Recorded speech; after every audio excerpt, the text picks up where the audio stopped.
Buenas tardes compañeros, hoy es sábado 21 de marzo de 2020. Como ustedes bien sabrán y lo que hablábamos el día de ayer, por las circunstancias que estamos viviendo a nivel nacional, hemos tratado de buscar medios alternativos o formas alternativas para que ustedes sigan recibiendo las clases correspondientes, en este caso al curso de sociología. Como ustedes sabrán, en sábados anteriores hemos tocado lo pertinente a la independencia de Guatemala y especialmente la reforma liberal. Sin embargo, antes de empezar la clase correspondiente vamos a hacer como un repaso de lo que ya vimos. Obviamente están sabidos, estamos utilizando como libro de texto el libro Sociología de Guatemala y ya ustedes están enterados del contenido correspondiente para este sábado. Hablábamos en la clase anterior, en las dos clases anteriores tratábamos de resolver una pregunta, era esta: ¿qué es el indio? Y tocábamos el tema correspondiente a eso porque no podemos entender la problemática actual de Guatemala sin comprender este tipo de situaciones, sin comprender qué es lo que nos ha ocurrido no solo de la independencia para acá, sino antes de la independencia. De esa cuenta estuvimos analizando las primeras clases, cómo se ha evolucionado el ser humano y específicamente cómo evolucionaron nuestros antepasados, la cultura de nuestros antepasados acá, no solo en Guatemala, porque obviamente antes no existía como tal, sino que los lugares donde habitaron, que era prácticamente en todo el istmo mesoamericano. De esa cuenta vimos la evolución que tuvo el Imperio Maya acá en Guatemala y cómo ellos no llegaron a ser una sociedad clasista, puesto que cuando por alguna situación que todavía científicamente no hay respuesta, la cultura maya desaparece, ellos todavía tenían un método de producción asiático, todavía no se había generado esa explotación del hombre por el hombre y en su momento vamos a tocar el tema relativo a eso ya cuando veamos lo de la conquista española, pero específicamente tratábamos de analizar por qué Guatemala es tan compleja, por qué ahora estamos viviendo los acontecimientos sociales, políticos, económicos y cómo es que hemos visto a Guatemala, cómo nos la han enseñado y cómo deberíamos de verla. Y analizábamos un video, ahorita lo vamos a ver, ya ustedes se recordarán, de cómo en este caso vamos a ver un video de una entrevista que se le hace al general Ríos Montt, que considero muy acertada para lo que estamos hablando. Cómo vemos o cómo realmente debemos de ver a Guatemala. Aquí tenemos el video, lo vamos a regresar, vamos a poner... Son los que gozan de ciertas libertades, de ciertos derechos y de ciertas expresiones, de ciertas manifestaciones, pero después el resto de gente no tiene fuente de trabajo permanente, no tiene escuela permanente, no tiene médico, no tiene centro de salud, no tiene carretera. Entonces lo que ha pasado es que los que gobiernan han tomado esto como una finca y han dedicado ellos a hacer los caminos de penetración de los lugares que les interesan para extraer de ahí riquezas y nada más que eso. Lo demás se han olvidado. El problema nuestro es no solamente de enfermedad, sino también de pobreza y de ignorancia. Si la pobreza aquí está basada en el terreno, ¿cómo va a resolver el problema de terreno para los campesinos? Es mentira. La pobreza no está basada en el terreno. Aquí hay demasiado terreno para la gente. Que la riqueza está basada en el terreno. La riqueza está basada en el terreno, es decir, que somos muy ricos y no tenemos quien la explote. ¿Por qué? Tenemos mucho terreno. Lo que pasa es que hay grandes latifundios, pero además de eso hay muchas tierras nacionales que nosotros podemos dividir, que nosotros podemos compartir. Pero hay un problema muy importante. Y este es el problema serio, mira, nosotros somos un conjunto de naciones, con características propias, con idiomas propios, con costumbres propias. Es decir, no nos hemos integrado como una sola familia, somos una cantidad de naciones especiales, y eso nosotros lo hemos perdido de vista. Entonces queremos crear una nacionalidad que es fantasía, que es falsa. Nosotros no somos un trasplante europeo aquí en América. Nosotros somos una hibridez, de una mezcolanza de explotadores que seguimos explotando. Hay una cantidad de naciones, te digo, que no se pueden trasladar, por ejemplo, para hacer reservas en otro lugar. Tenemos un territorio que se llama Petén. Es grande el territorio, que es grande en tierras y está lleno de selvas todavía.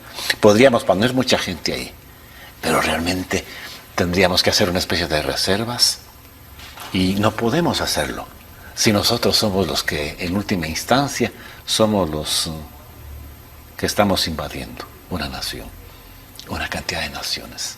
El Quiché es una nación, Huehuetenango son 3 naciones, San Marcos son 2 naciones, Chimaltenango son 5 naciones, idiomas propios, lenguas propias. Pero también abajo del régimen de Lucas García había muchos programas sociales. Hasta ahí el video. Lo que tratamos de enfocar con este video es esta parte específica, lo que vimos de cómo Guatemala, cómo es Guatemala, cómo realmente Guatemala está estructurada en cuanto a diversidad y que no podemos querer crear una Guatemala unificada sin entender este punto de vista. Regresemos a la presentación.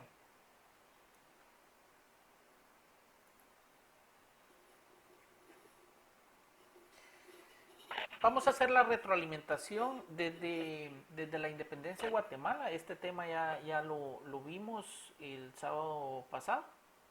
Cuando hablamos de la independencia de Guatemala, tenemos que tomar en cuenta lo que acabamos de ver en el video, porque nos han contado que la independencia de Guatemala pues fue una lucha de los ciudadanos guatemaltecos, o fue una lucha del pueblo guatemalteco en contra de las atrocidades que estaban cometiendo los españoles. Realmente no todo es así. Lo que pasó acá fue de que grupos medio liberales se rebelaron frente a criollos terratenientes, estaban enfrentados, mejor dicho, con criollos terratenientes y se rebelan contra la corona española, pero por las circunstancias del momento, no fue porque ellos así lo decidieron. Recordemos que estos grupos criollos, específicamente terratenientes y conservadores, estaban gozando de los privilegios que le daba el hecho de servirle a la corona española, pero por los acontecimientos que se dieron en esa época fue cuando ellos pues no les queda de otra más que independizarse. ¿Por qué decimos que no le quedó de otra a Guatemala, que no pidió independizarse, sino que fue por las circunstancias tanto locales y más que todo internacionales que Guatemala decide independizarse? Tenemos 3 factores. Número 1, una crisis a lo interno del Imperio Español, ya vamos a ver de qué se trata. La independencia de los Estados Unidos, que inicia en 1774, y la independencia de Haití en 1804. Veamos, la crisis del Imperio Español. A lo interno, España estaba sufriendo de una guerra con Inglaterra que estaba librando desde el siglo XVI. España tenía sueños de conquista. Ustedes pueden ver acá en América, todo lo marcado en rojo es el territorio español. De Latinoamérica prácticamente solo Portugal y Holanda, que tenían algunos territorios, también Francia, pero la mayor parte era prácticamente desde la parte media de lo que ahora es Estados Unidos hasta la península de Magallanes, todo era de España. Entonces, de esa cuenta, pues España tenía sueños de grandeza y quería conquistar Europa. También había una disputa a lo interno de la realeza y el avance de Napoleón en Europa. Veamos, ¿qué estaba pasando en el Imperio Español a lo interno? Pues resulta que este personaje que vemos acá es el rey Carlos IV. En ese entonces el rey Carlos IV tenía el poder, pero tenía una disputa con su hijo. Este que vemos acá es su hijo Fernando VII. Su hijo Fernando VII no veía con buenos ojos la forma en que el rey estaba dirigiendo al imperio y pues apelaba o de cierta forma soñaba con que su papá abdicara en favor de él. De esa cuenta, Recordemos que desde 1808 Napoleón avanza hacia España y dadas las disputas que ellos dos tenían, Napoleón aprovecha esa disputa. Se dice que llegó el rey hasta escribirle una carta a Napoleón contándole las diferencias que tenía con su hijo. Entonces Napoleón manda o nombra a su hermano José Bonaparte, que vemos acá, para que se vaya como rey a España. Entonces el rey Carlos IV abdica, pero no en favor de su hijo, sino que abdica y le cede el poder al hermano de Napoleón, José Bonaparte. Eso fue en 1908. Resulta que en 1912 los españoles de élite estaban cansados de la monarquía, que en ese tiempo, si recordamos, en ese tiempo el poder en los estados se ejercía a través de la monarquía. No conocíamos como tal la república todavía.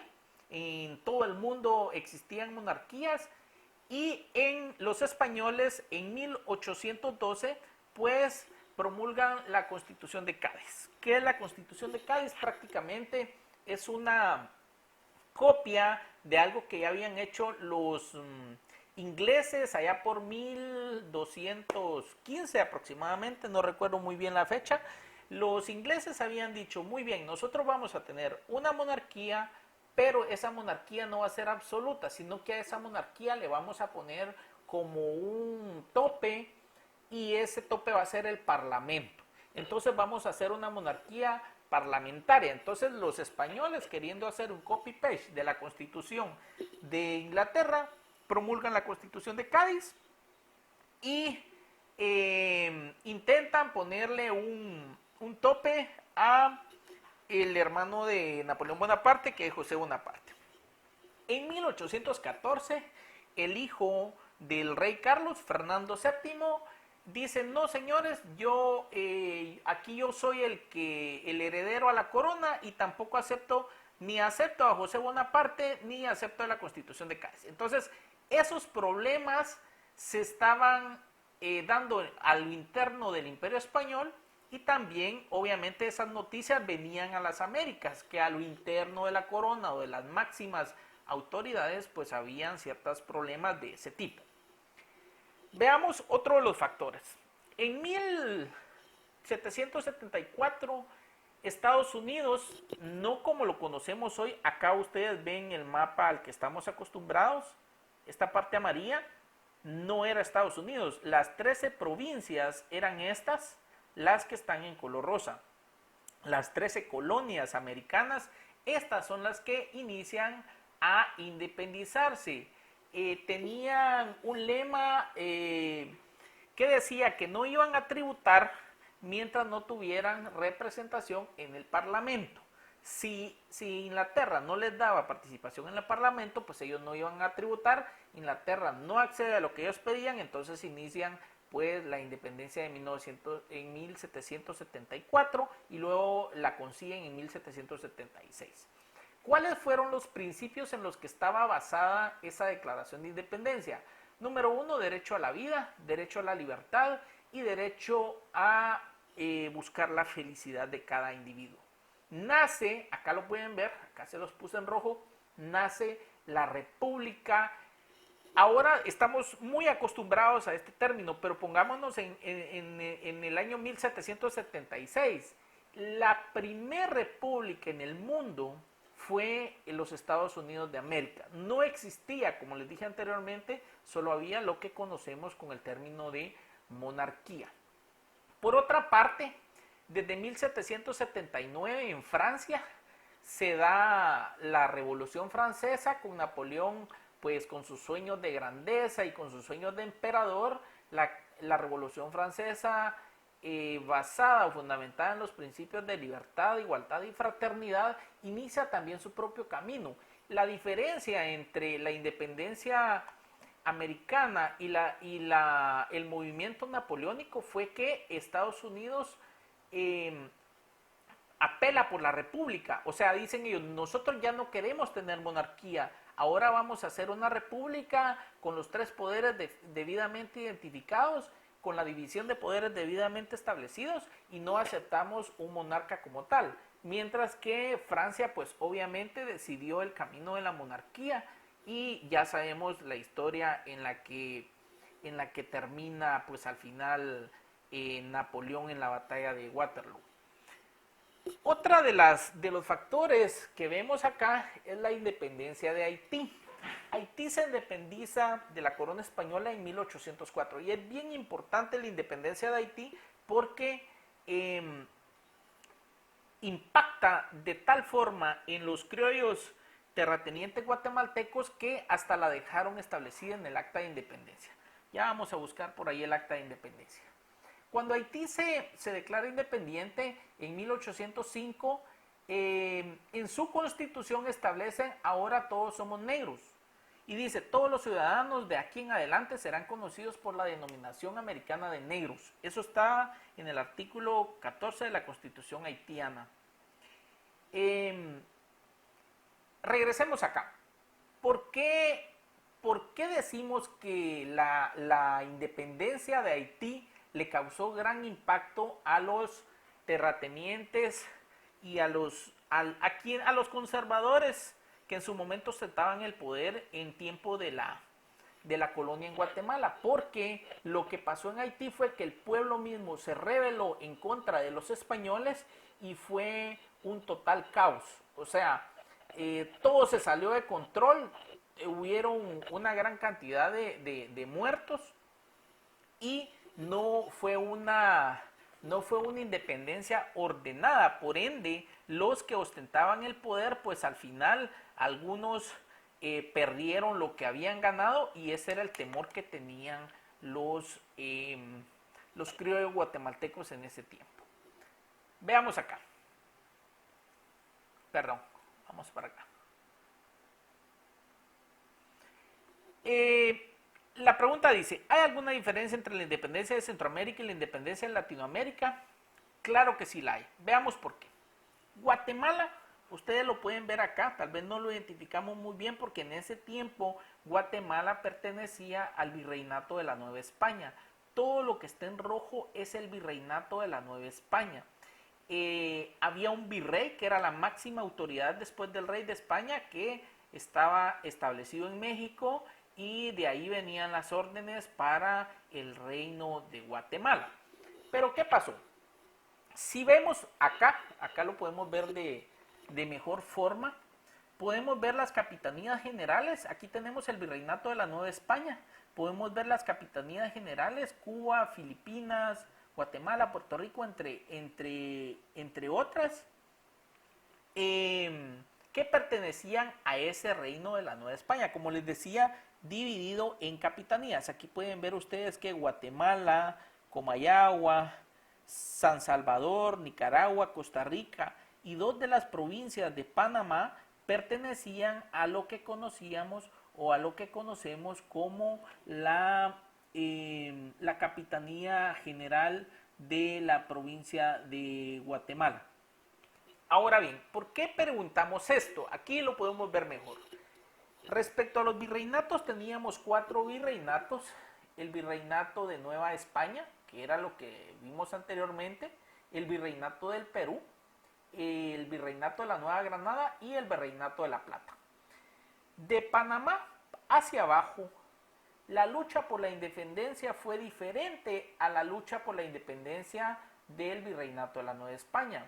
Acá, con Simón Bolívar en Venezuela y San Martín en Argentina, en algún momento San Martín sale de la Argentina, cruza Chile y por barco llega hasta Perú y se une con Simón Bolívar y toman decisiones respecto a la independencia de Latinoamérica basadas en principios de libertad pura. Sin embargo, nosotros acá en Guatemala, la corona tenía prohibida a sus pueblos o a los que estaban dentro de este virreinato comerciar entre sí. O sea, nosotros nunca nos dejaron comerciar, teníamos prohibido el comercio porque todo estaba monopolizado hacia España. La corona española pues era la que tenía el monopolio del comercio. Realmente nosotros nunca hemos sido libres en ese sentido y de ahí la coyuntura de que no podemos ni siquiera formar una unión completa en toda Centroamérica. Todavía seguimos luchando con eso, pero son problemas que hemos venido arrastrando desde antaño. Por eso vemos cierta diferencia entre la forma de pensar de los países latinoamericanos y la forma de pensar de nuestros países. Quizá México, por el hecho de estar en el mercado más grande del mundo, Canadá, Estados Unidos y México, pues le ha ayudado, pero nosotros acá en medio, en Centroamérica, pues nos quedamos un poco rezagados con todos esos conflictos que traíamos antes de la conquista y posterior a la conquista que nos fueron impuestos. O sea, realmente nunca nos han dejado desarrollarnos y siempre hemos tenido a las élites a la cabeza, tratándose de aprovechar de la gran mayoría. Veamos acá. ¿Qué pasa respecto al plazo o al término antes de la independencia? ¿Qué pasó antes de la independencia? Recuerdan que les decíamos que Estados Unidos empieza su independencia en 1974. Vean acá. Mientras Estados Unidos estaba independizando, en Guatemala estábamos sufriendo el terremoto de Santa Marta. Entonces, la ciudad de Santiago de los Caballeros de Guatemala, después del terremoto, ustedes conocerán la historia, pues es trasladada a Guatemala de la Asunción o al Valle de las Vacas, como le conocemos, y pues podrán imaginar ustedes, de 1776 a 1821, pues prácticamente estamos hablando de menos de 4 décadas que Guatemala todavía se estaba mudando de casa, si lo queremos ver así. En otras palabras, edificios gubernamentales, las instituciones de gobierno todavía se estaban creando cuando Estados Unidos en este año ya era una república debidamente independizada y nos llevaba 40 años de ventaja prácticamente. Guatemala, por ser parte del virreinato de la Nueva España, pues su destino estaba como ligado al destino mexicano. ¿Qué pasó con México? Vean pues, Guatemala, según lo que nos han dicho y el acta de declaración de independencia del 15 de septiembre de 1821. Pero ¿qué pasa? México inicia el proceso de su independencia desde años antes y se materializa o se concretiza con el Plan de Iguala, que lleva el nombre por el lugar donde se firmó. En el Plan de Iguala México declara prácticamente su independencia y México nombra al primer emperador mexicano. México nombra al primer emperador mexicano para ellos y obviamente para todo el virreinato de la Nueva España, porque obviamente pertenecíamos a ellos. Entonces nombran a Iturbide como emperador de México. Decíamos, hablábamos con los compañeros de que si ustedes se pueden percatar, la bandera de México inicialmente, después ellos pues establecieron lo que representaban sus colores, pero inicialmente el color verde representaba una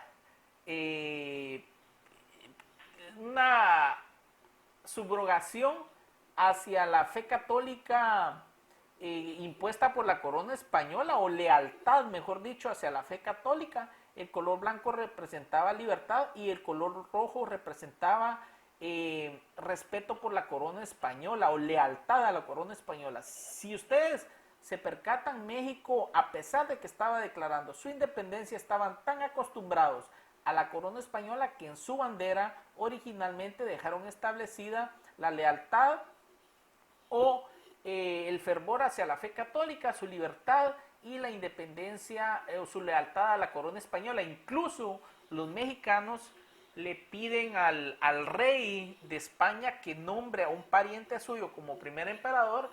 El rey se niega y pues terminan nombrando a Agustín de Iturbide, pero ustedes pueden ver acá que no tardó ni siquiera no tardó mucho tiempo. Este dato está equivocado, es 1823. Ahí el número 9 está mal, es 1823. Prácticamente no tardó ni siquiera un año en poder, no fue capaz de mantener el reino de México. De esa cuenta, Guatemala, pues podríamos decir que cuando México declara su independencia, Guatemala la hace también, y como éramos parte del virreinato de la Nueva España, pues tuvimos un emperador también. Podríamos decir que formamos parte de eso y estábamos pues nosotros haciéndonos parte de esa independencia mexicana y reconociendo a ese emperador también. Posteriormente, ya en 1821, debido a los acontecimientos que veníamos explicando y a esos tres factores, no le queda más a la élite guatemalteca que reunirse para poder establecer o determinar qué es lo que iban a hacer en Guatemala. Tenemos los datos acá, podemos ver que a la celebración de la independencia o al acto de la independencia como tal, asistieron 53 invitados, 33 eran civiles y 17 personas eran religiosos. Recordemos que la influencia de la iglesia en tiempos de la corona española pues era tal que el rey había autorizado a la iglesia ejercer buena parte del poder que se le había otorgado a las autoridades en las provincias conquistadas. Entre esos también habían conservadores y liberales y moderados. Conservadores eran las personas que querían que las cosas siguieran como tal. Nos independizamos de España, pero que las cosas sigan como tal. Los liberales no. Después, más adelante, tenemos una reforma liberal. Y los moderados, pues, que cambien algunas cosas y otras que se queden como están. Y aquí nos anexamos al Imperio Mexicano, porque obviamente no pertenecemos al Virreinato de la Nueva Granada, sino que al Virreinato de la Nueva España. 10 meses después, como decíamos, Agustín de Iturbide era nuestro emperador, que obviamente pues no tardó Agustín de Iturbide no fue capaz de conservar ese imperio, por decirles así. Agustín de Iturbide termina huyendo hacia España y un año después regresa a México donde es ejecutado. Regresando al tema, ¿qué pasa después de la independencia? Bueno, como pertenecíamos al Reino de la Nueva España, pero ya no pudimos anexarnos a México o no seguir el camino que sigue México, pues volvimos a ver hacia el sur. Y ahora pues queremos hacer una unión con las repúblicas también ya independizadas de los estados hermanos a nivel Centroamérica. Recuerden ustedes, como les dije, que Guatemala pues Guatemala era la capital del reino y pues obviamente teníamos cierto liderazgo a nivel regional. Entonces, después de la independencia, pues en 1823 a 1839 tratamos de unirnos. Primero un año estuvimos como Provincias Unidas de Centroamérica y después como Federación Centroamericana. ¿Qué otro nombre recibió Centroamérica o ha recibido Centroamérica a lo largo del tiempo? Pues también hemos sido conocidos como Istmo Centroamericano, Confederación de Centroamérica, que únicamente estuvo unida por 4 países: Guatemala, Salvador, Nicaragua y Honduras.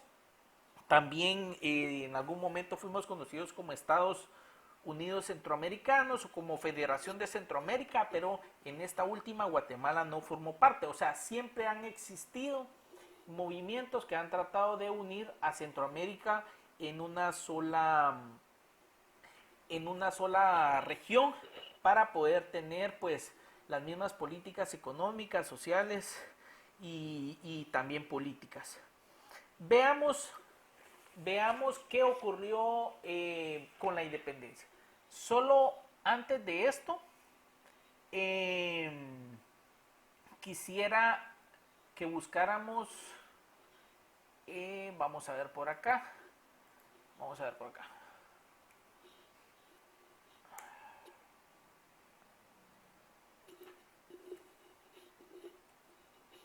a buscar acta de independencia de Guatemala original. Vamos a ver si nos aparece. Vamos a ver por acá.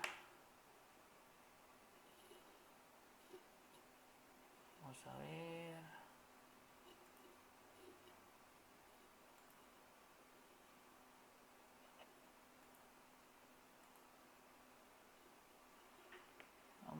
Vamos a ver.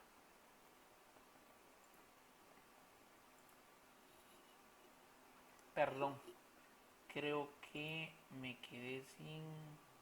Vamos a ver acá. No, estoy conectado. Redireccionamiento, creo que esa página no existe. Vamos a ver otra. Les quiero enseñar o quiero que miremos en la original, porque obviamente podemos buscar, pero me gustaría ver lo del acta original de independencia. Vamos a ver acá.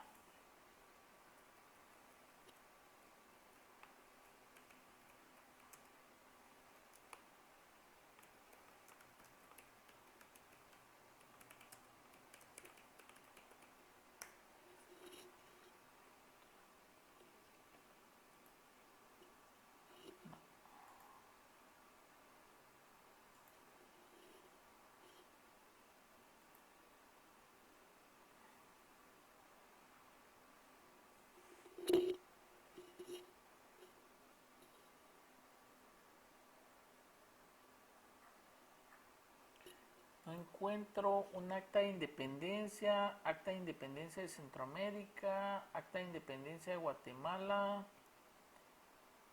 Vamos a ver acá.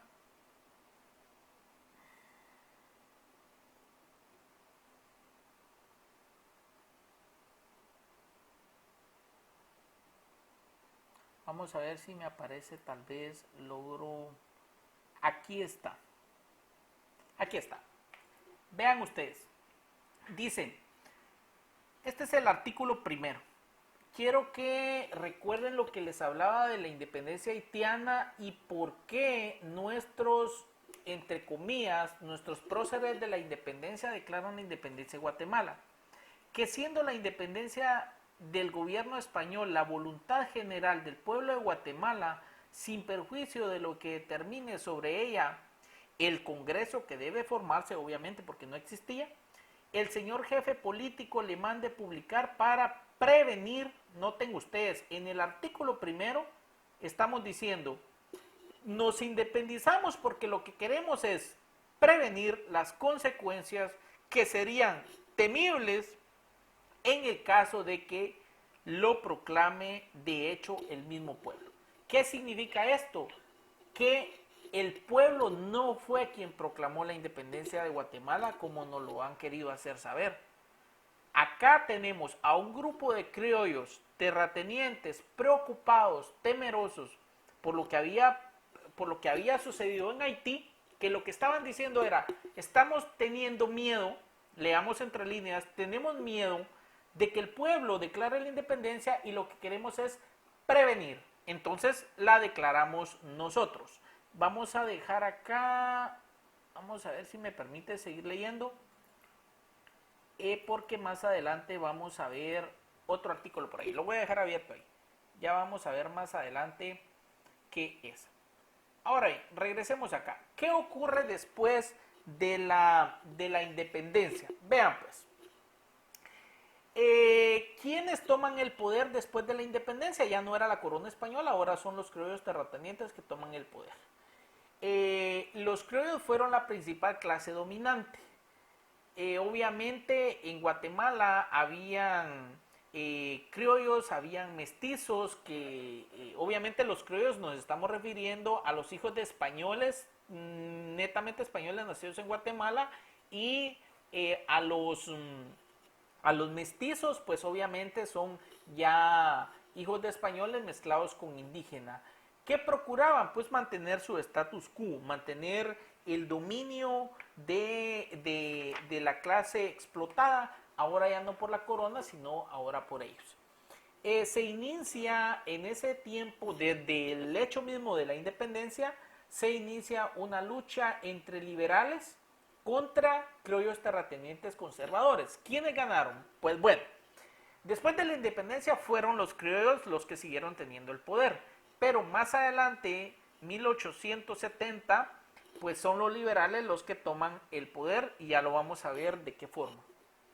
¿Cuál era el rol de la iglesia en ese tiempo? Pues la iglesia fungía o tenía un papel bien importante. Se dice que previo a la reforma liberal, la iglesia, o posterior a la reforma liberal, la iglesia no volvió a tener el poder que tenía antes.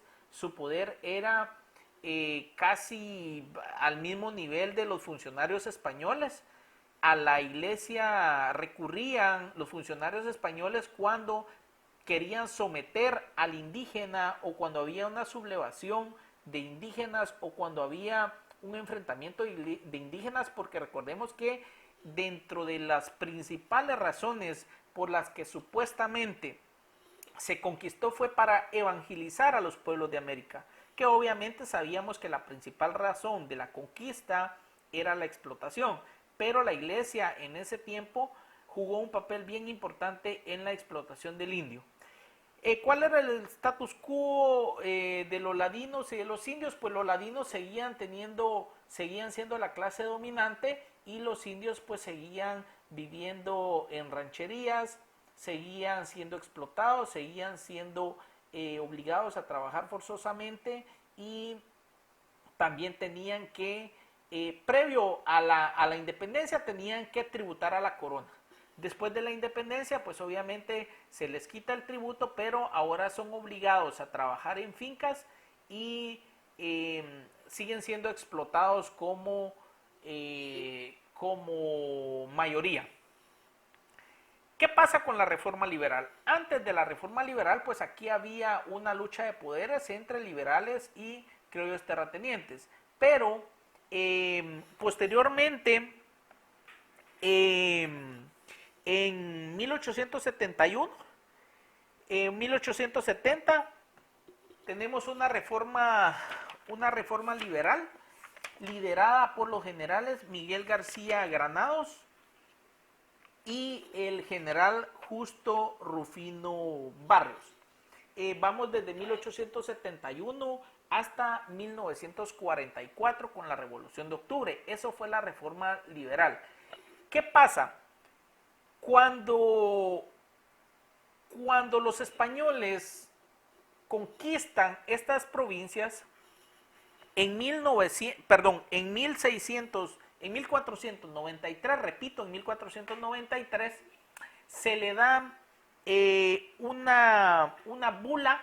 Bula era una especie de documento sellado con plomo a la iglesia. En la bula se le da el derecho de propagar el cristianismo. Entonces, imagínense, desde 1493, el Papa Alejandro VI le da una bula a la iglesia y le decía, su función es propagar el cristianismo a toda costa.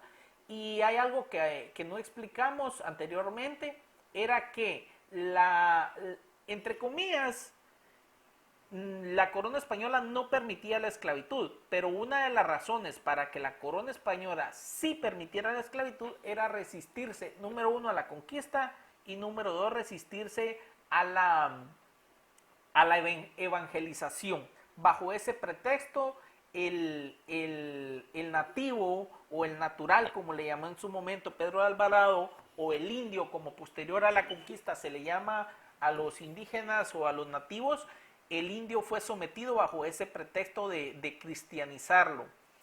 ¿Qué función tuvo la iglesia? Pues obviamente tuvo una función en la educación, ritos, costumbres, forma de incidir en el pensamiento, cuestiones políticas, económicas. Prácticamente tenía a su merced todas estas instituciones y ejercía un poder similar al del Estado. Tenía un poder similar. ¿Qué pasa? Con la reforma liberal, el general Justo Rufino Barrios inicia, número uno, el objeto era restarle o mermarle poder a la iglesia para tener un Estado laico. Recordemos que antes de la reforma liberal, de Guatemala hacia España se exportaba, dentro de otros productos se exportaba añil, pero en 1839 en Europa pues se descubren algunos colorantes químicos, especialmente en Alemania, y se hace innecesaria pues ya la compra de añil aquí en Guatemala. Entonces de esa cuenta empieza a cultivarse un nuevo producto que fue el café. Entonces empieza a emerger otra clase de personajes que tuvieron, como ya lo dijimos acá, pugnas entre grupos medio liberales productores de café con los criollos terratenientes conservadores. Entonces de esa cuenta pues había necesidad para poder tener un gobierno liberal y tener un Estado laico, pues había que mermarle poder a la iglesia, y fue de lo que se encargó Justo Rufino Barrios. ¿Qué pasa? ¿Qué cambios hubieron durante la reforma liberal? Pues aquí podemos ver, se introduce el café como producto principal. Se constituye como producto de exportación en la sociedad guatemalteca, y nuevamente es tomado por grupos pequeños y medianos de productores, que son los principales, valga la redundancia, los principales productores, que son los que ahora buscan tener el poder político. También ellos, dentro de una de las reformas que hacen para pues garantizar la economía que le generaba la producción de café, introducen la banca y nace una red ferroviaria y se crean puertos a nivel nacional, como estamos hablando, como el puerto de Champerico o el puerto de Ocos en San Marcos. Se expropian de algunos bienes a la iglesia, de la mayoría podría decir yo, se le expropia a la iglesia y se otorgan más libertades de prensa. En este tema de la iglesia quisiera que regresáramos a lo que dejamos abierto acá con la... Vamos a ver si está acá, vamos a cerrar acá. El artículo 11 es el que buscamos.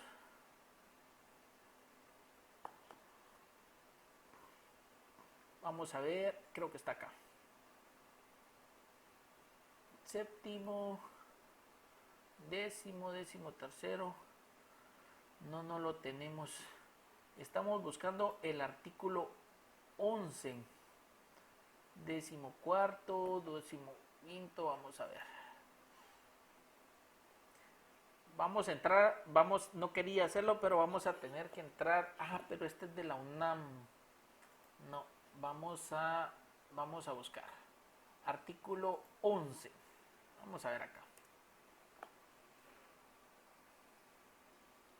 Acta de Independencia. Vamos a ver si lo tenemos acá.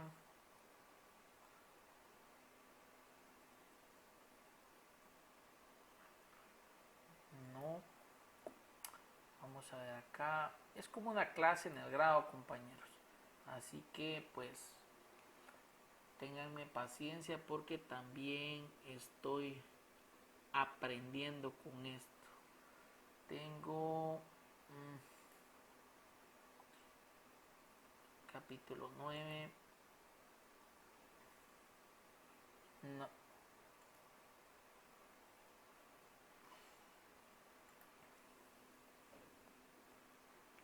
Perdón que ya no miro. Artículo 11. El artículo 11 es el que buscamos del Acta de Independencia. Vamos a verlo acá.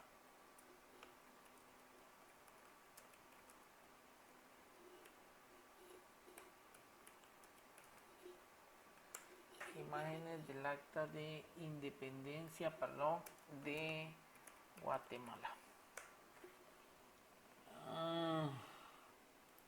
Vamos a ver dónde está.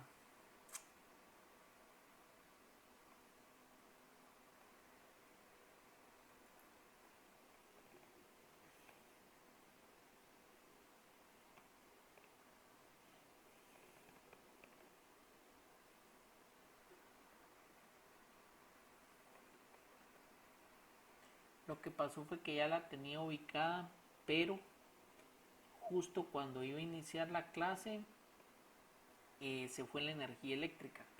Entonces pues tuve que reiniciar todo de nuevo y ya no me fue posible. Acta de Independencia de América Central. Lo vamos a dejar pendiente, compañeros, para no perder tiempo, porque no la ubico ahorita. Era algo bien importante que les quería mostrar ahí, porque hace una referencia a la iglesia, pero lo vamos a leer. Vamos a ver si lo tenemos. Creo que lo tenemos en el libro. Vamos a ver si lo tenemos acá. Lo vamos a leer desde acá para que ustedes vean. Dice, vamos a regresar a la diapositiva. Vamos a ver acá. Dice, artículo 11, que la religión católica que hemos profesado en los siglos anteriores y profesamos en lo sucesivo se conserve pura e inalterable, manteniendo vivo el espíritu de religiosidad que ha distinguido siempre a Guatemala, respetando a los ministros eclesiásticos, seculares y seglares y protegiéndolos de sus personas y propiedades. Cuando se firma la independencia, también se le hace un llamado especial a la iglesia. En ese artículo 11, en el Acta de Declaración de Independencia, queda establecido que el fervor por la iglesia católica sigue intacto. Pero cuando se da la reforma liberal, ahí en la reforma liberal a la iglesia se le expropia de muchas cosas y se transfiere el sistema educativo a manos del Estado.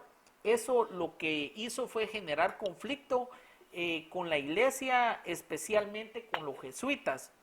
En su momento, pues, en algunos periódicos, invocando la libertad de prensa, invocando la libertad de religión, invocando un Estado laico, empezó a producirse una serie de publicidad negativa en contra de los religiosos, especialmente de los jesuitas, que acabaron por ser expulsados en 1871 de Guatemala.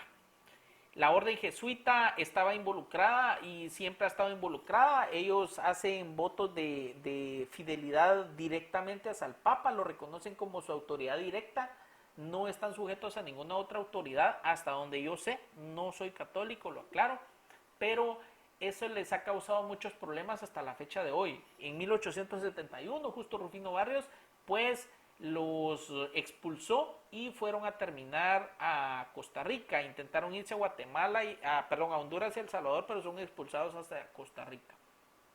Aquí está lo que les decía, se otorga más libertad de prensa y de esta se agarraron para poder confabular en contra de la iglesia. Se promulga una nueva constitución desde 1879 hasta la era democrática, la década democrática en 1944. Esto es lo más importante respecto a los indígenas, porque seguían siendo explotados. O sea, la reforma liberal lo que hizo fue que vino a quitarle el poder a los criollos terratenientes y a dárselos a los liberales, productores que se dedicaban específicamente a la producción de café, pero para producir café ellos necesitaban tierra y fuerza de trabajo. De esa cuenta se crea el reglamento de jornaleros, la ley de trabajadores y las leyes de vagancia.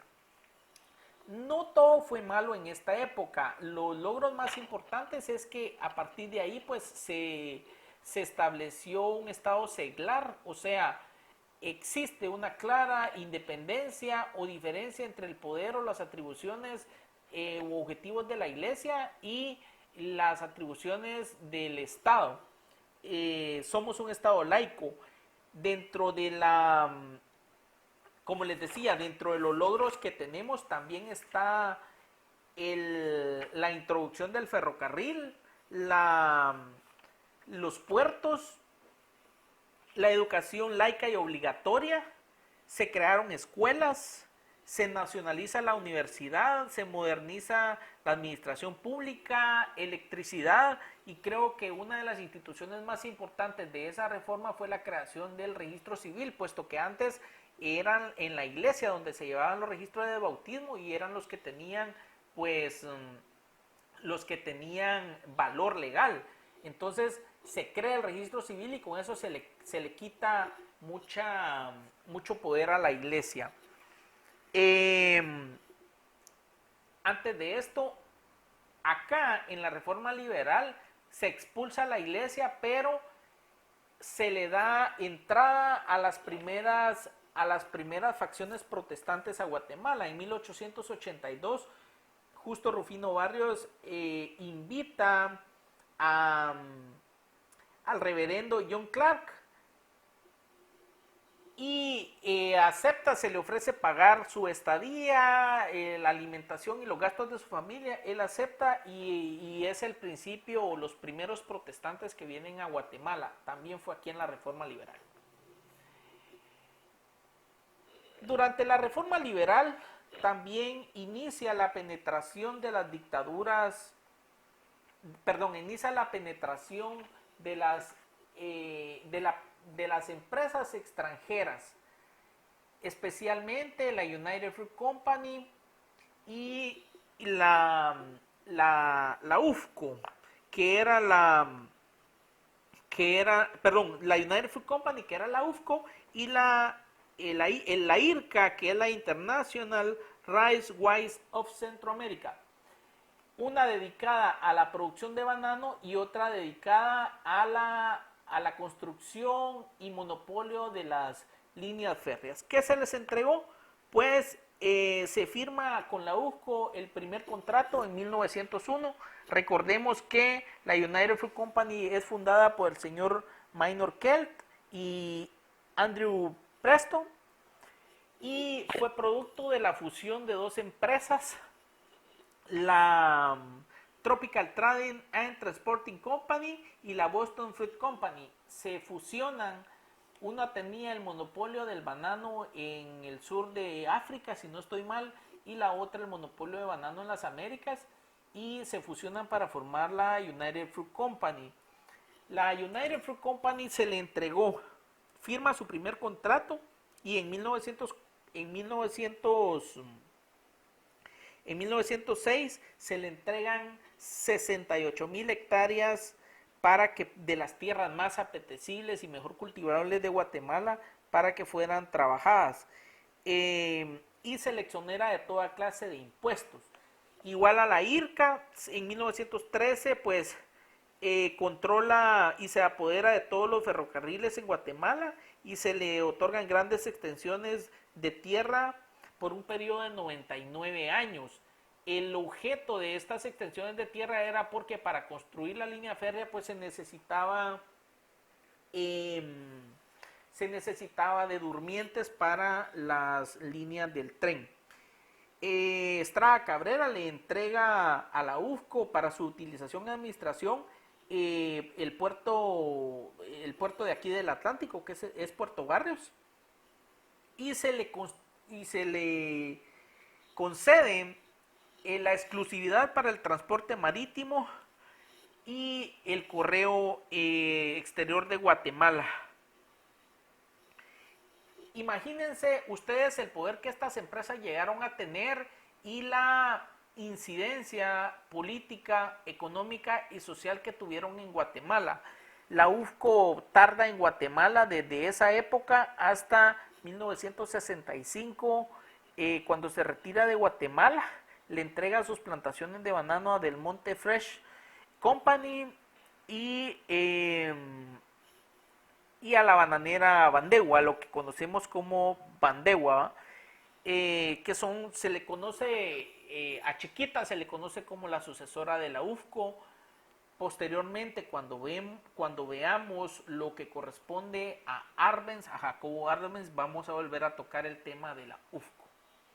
¿Qué pasa en la Revolución de 1944? Después de la reforma liberal que dijimos que viene de 1971, de 1971 hasta 1944, sucedieron todas estas cosas. Y en las últimas 2 décadas sucedieron algunas causas que nos llevaron a una verdadera revolución que sucedió en 1944. ¿Cómo qué causas? Número 1, en 1930 se da lo que se le llama como la Gran Depresión, una crisis económica a nivel mundial que empieza con un financiero llamado Carlos Ponzi, lo que ahora conocemos como la pirámide de Ponzi, en 1930, y eso hace quebrar a muchas instituciones financieras y pues se vuelve un efecto dominó en todo el mundo. Entonces entramos en una recesión, ni siquiera recesión, sino fue depresión, y la economía se viene abajo, lo que vino a afectar a los países como el nuestro, que pues ni siquiera eran países desarrollados. Otra de las causas fue el autoritarismo con el que gobierna Jorge Ubico de 1931 a 1944. La Segunda Guerra Mundial también, que tarda de 1939 a 1945. Y todos estos acontecimientos provocan la baja en el precio del café. El precio del café bajó a la mitad. Recuérdese que durante la reforma liberal pues se trataron de implementar todos los cambios que se hicieron fue en pro de la producción del café, pero con la caída del precio del café, quien sufre al final fue el ciudadano de a pie. Con esto, especialmente con la Segunda Guerra Mundial, Guatemala es aislada de los mercados europeos. Recordemos que durante la Segunda Guerra Mundial Estados Unidos le exige a Jorge Ubico expropiar a algunos alemanes que tenían plantaciones de cardamomo y de café en Cobán. Ya en la clase de Derecho Internacional Privado vamos a ver un caso específico y le exige expropiarlos, a pesar de que Jorge Ubico era pues como veía con buenos ojos a los alemanes. La autoridad de Estados Unidos pues obviamente tenía que respetarla y termina expropiando a los alemanes de Guatemala. Entonces Guatemala queda aislado de los mercados europeos y eso nos llevó a que en 1944 pues se produjera una movilización popular que conocemos como la Revolución del 44. ¿Qué pasa en esta revolución? Maestros, estudiantes universitarios, obreros, ustedes pueden ver acá las imágenes que les estoy dando, pasando en el lado derecho, comerciantes, artesanos, profesionales, pequeños industriales, pues se reúnen. Recordemos que en ese tiempo estaba gobernando el general Jorge Ubico, estaba gobernando con mano de hierro. ¿Qué pasa? Perdón que se me cayó el micrófono. ¿Qué pasa con estas movilizaciones? ¿En qué culmina el movimiento popular? Pues culmina en que en octubre, en 1944, prácticamente en el mes de junio se convoca una huelga general. Por una semana se hizo una huelga general a nivel nacional y también los propios amigos de Jorge Ubico firman una carta donde iban 311 firmas y le piden a Jorge Ubico que abandone el poder, que se vaya. Ha gobernado ha gobernado Guatemala y Jorge Ubico al final decide renunciar en junio de 1944. ¿Quién le sustituye a Jorge Ubico? Pues le sustituye el general Federico Ponce Báidez. El general Federico Ponce Báidez toma el poder, sin embargo, las mismas personas o los mismos manifestantes se percatan que Ponce Báidez no tenía intenciones de hacer ningún cambio trascendental, no tenía intenciones o prácticamente tenía intenciones de seguir en el poder, ni siquiera tenía planes de llamar a elecciones. Entonces pues también el general Jorge Báidez se le exige su renuncia, es derrocado por un movimiento armado y asume el poder una junta provisional integrada por, integrada por el general Jacobo Arben Guzmán, el general Francisco Javier Arana y el general Jorge Toriello Garrido. Lo que pretendemos con esto, compañeros, es que ustedes pues tomen conciencia de lo que fue la reforma liberal y la revolución del 44. A partir de ahí inicia una década democrática, toma el poder, esta junta provisional toma el poder, pero convocan a elecciones y llaman a un personaje que estaba radicado en Chile, de nombre Juan José Arévalo Bermejo, quien gana con un 80% del respaldo electoral. Se dice que son las primeras elecciones, legítimas en Guatemala, respaldadas por el voto popular. Hasta aquí la presentación.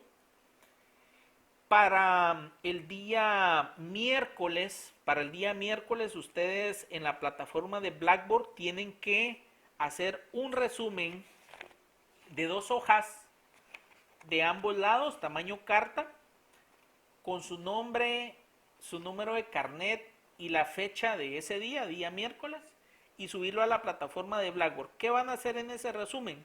Pues me van a especificar cuáles fueron las principales medidas que tomó el gobierno de Arévalo cuando gana las elecciones en 1944. Estamos hablando de la página 85 a la página 96. ¿Cuáles fueron las principales medidas? ¿Qué problema le trajo a Arévalo haber tomado esas medidas? Y las reflexiones que ustedes consideren convenientes.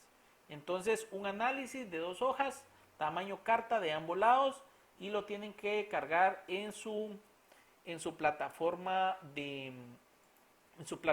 Blackboard. Espero, este es el primer video que hacemos. Perdón por algunos inconvenientes. Considero que en la medida que vayamos haciendo este tipo de dinámicas vamos a ir mejorando y espero les sirva de mucho. Hasta aquí la práctica.